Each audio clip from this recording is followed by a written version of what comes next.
l'Ouzbékistan veut initier sa nouvelle renaissance en s'inspirant de la richesse de son patrimoine culturel.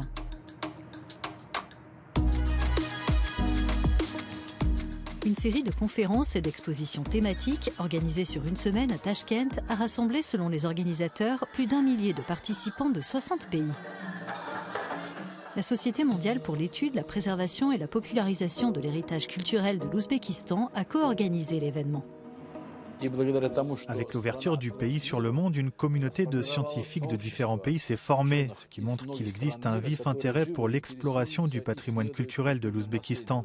Les résultats de leurs études sont présentés chaque année lors de la semaine du patrimoine culturel. Au cours de son histoire, l'Ouzbékistan, en tant que carrefour de la route de la soie, a produit une vaste collection d'artefacts. Des trésors des arts appliqués, de la musique ou encore des tenues traditionnelles, des livres manuscrits et une architecture monumentale. Ce patrimoine inspire les artistes ouzbeks d'aujourd'hui dans la peinture d'avant-garde et la réalisation de films. Le patrimoine culturel, c'est la marque distinctive de l'Ouzbékistan sur la scène internationale. Il est vaste et varié, il remonte à l'Antiquité et englobe différentes périodes, notamment les époques achéménides et antiques, le Haut Moyen-Âge, la période islamique et le XXe siècle, qui a été marqué par une fusion des influences orientales et occidentales. L'Ouzbékistan espère que la reconnaissance croissante de son patrimoine entraînera un afflux de visiteurs. L'an dernier, plus de 5 millions de touristes étrangers ont découvert le pays. Aujourd'hui, ces autorités investissent dans de nouvelles destinations et infrastructures, un autre thème majeur des conférences qui se sont tenues à Tachkent.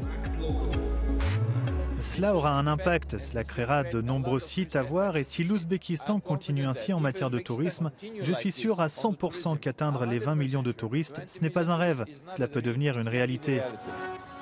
La population nationale a augmenté d'1 tiers au cours des 14 dernières années pour s'établir à plus de 36 millions de personnes.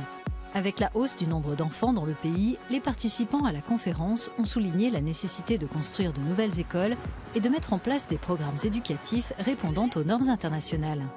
Nous avons une opportunité démographique que nous ne pouvons saisir qu'en investissant dans le capital humain. Il en va de la qualité de l'éducation, principalement des infrastructures et des questions liées à la formation des enseignants et aux résultats des élèves. Ce sont les principaux axes sur lesquels travailler. Pour garantir sa nouvelle renaissance, l'Ouzbékistan entend ainsi agir en matière de culture et d'éducation, mais ses autorités s'efforcent aussi d'encourager l'innovation technologique, un développement économique durable et un environnement favorable aux entreprises.